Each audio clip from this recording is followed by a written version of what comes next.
folks, this is Meredith from the Papery Craftery, and today we're going to be making some quilling paper ice cream cones. To start off, we're going to show the paper I'm using. I have a color called Pale Pink from Quilled Creations. This is 1/8 inch wide, about 17-18 inches long. I also have something called Dark Taupe, which is from Craft Harbor Paper. Also sold as 1/8 inch. This batch I have is slightly wider, but that will be okay. We're going to be making the cone on our quilling comb, so grab one of those. You'll also need a needle tool, and then if you have some tweezers for your crafts, that might come in handy. I'm using Elmer's glue in a needle nose container, and we also need a surface to build the ice cream cone on. So I have my cork board here with a non-slick surface on top, a piece of parchment paper, and also some pins.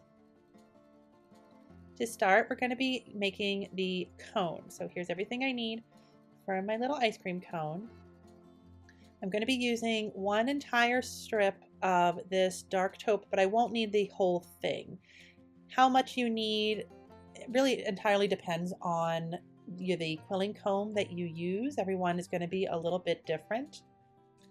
To start off with, I'm going to make a few turns on my needle tool on one end just to make a little bit of an anchor, and then I'm going to place that on one end of my comb, and that is going to serve as our starting off point.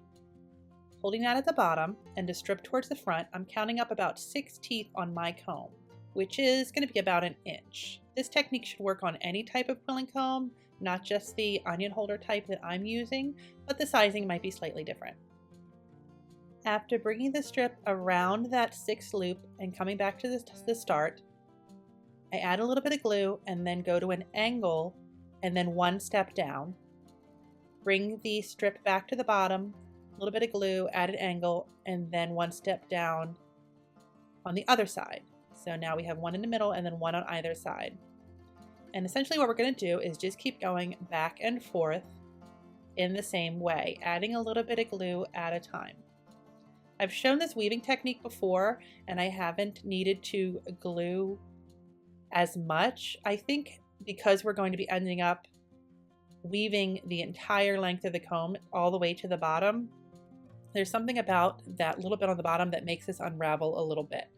So for this particular craft, I would add a little bit of glue every time you cross at the bottom.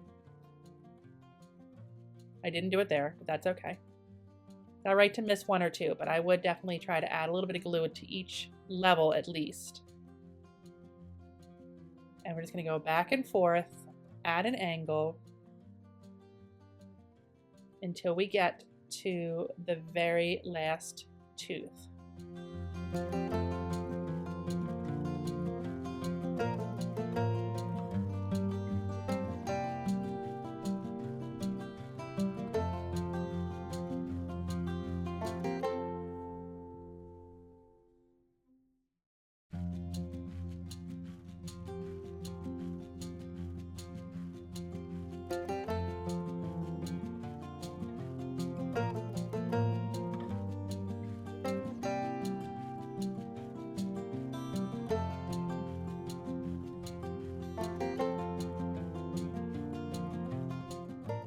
It does get kind of tricky when you get to that bottom row, especially these strips that were cut slightly larger than 1/8 inch, which is a little bit wider than the space between the teeth on my comb. It starts to kind of want to smush the row above it, so just take your time. If you come up against the same thing, try not to pull too tight, you should be fine. Turn your comb over and rip off any excess and glue that down. You want to make sure that you get at least enough of a strip on the back that connects all the way to the other side, just to make sure that that really stays intact. And let that dry for a moment, but this is what we should have when you're done. Take it off your comb very carefully and just let that dry all the way. And at this point, we're going to go ahead and start making our ice cream. The ice cream is just going to be a series of swirls, some S swirls. And to do that, we're going to take some equal size strips of whatever paper you want for your ice cream. And I'm going to show a couple of examples at the end of different flavors that I made with my paper, and you can pretty much do whatever your imagination will let you. For my size ice cream cone, I needed strips that were about 2.5 to 3 inches long. And we're making swirl. We've made many times on my channel, but in case you haven't seen it before, we're going to take the torn ends, all 4 strips. We're going to put a tiny bit of glue right at the very, very, very end of each layer on that little stack. Get everything all lined up nicely together, and then don't let it dry.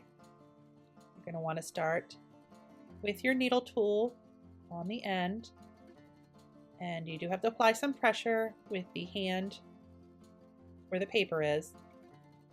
Roll that up a few turns. You don't need to roll it all the way, and you'll get the start of your swirl.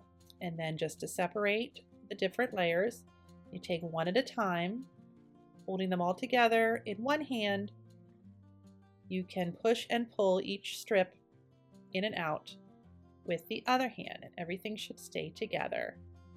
And I do have a very lengthy instructional video on how to make these, and I will link to that in the description box if you've never done it before. It goes into more detail and also a few different kinds of this shape as well. Now we want to make this an S curl, so we're going to rip all of the ends off in the same layer, in the same size, and then roll them in the opposite direction with our needle tool again. This time we're not separating them at all. So it's got one big swirl on one side and then a little curl on the other end on the opposite side. You don't have to glue the opposite side. Notice I just tore mine and then started turning them, and they'll all stay together. Now it's just a matter of making a few of these and then stacking them up in however you think your ice cream looks best.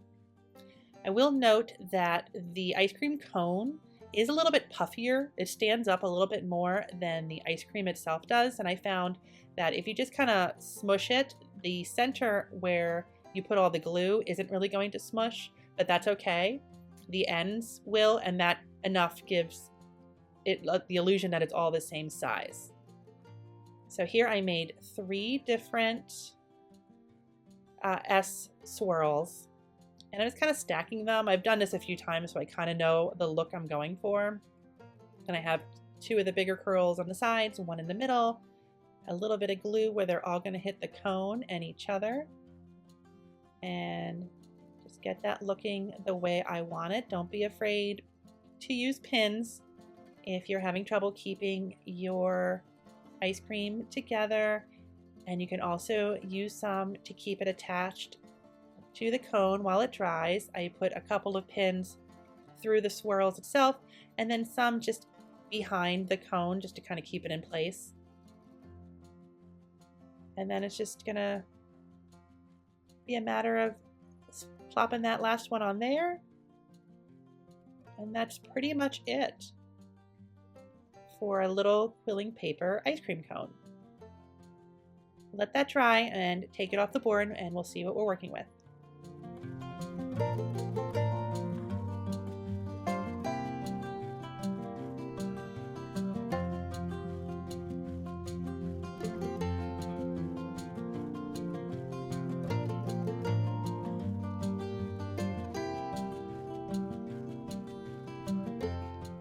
So after a few minutes, your ice cream cone should be ready and dry. Just be careful taking your pins out.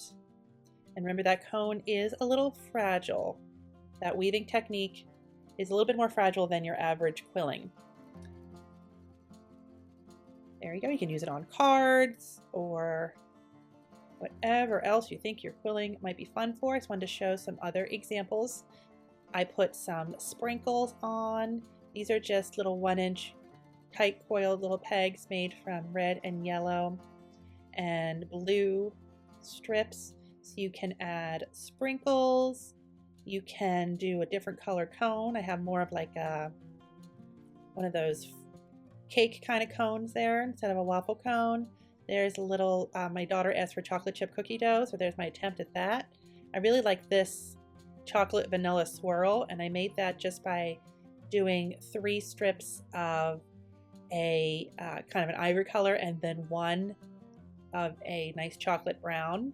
And then there's a full chocolate cone as well. So you can really go crazy with these. I was looking for kind of a light green. I wanted to make a mint chocolate chip, but I didn't have the right green for that. So this is what I came up with.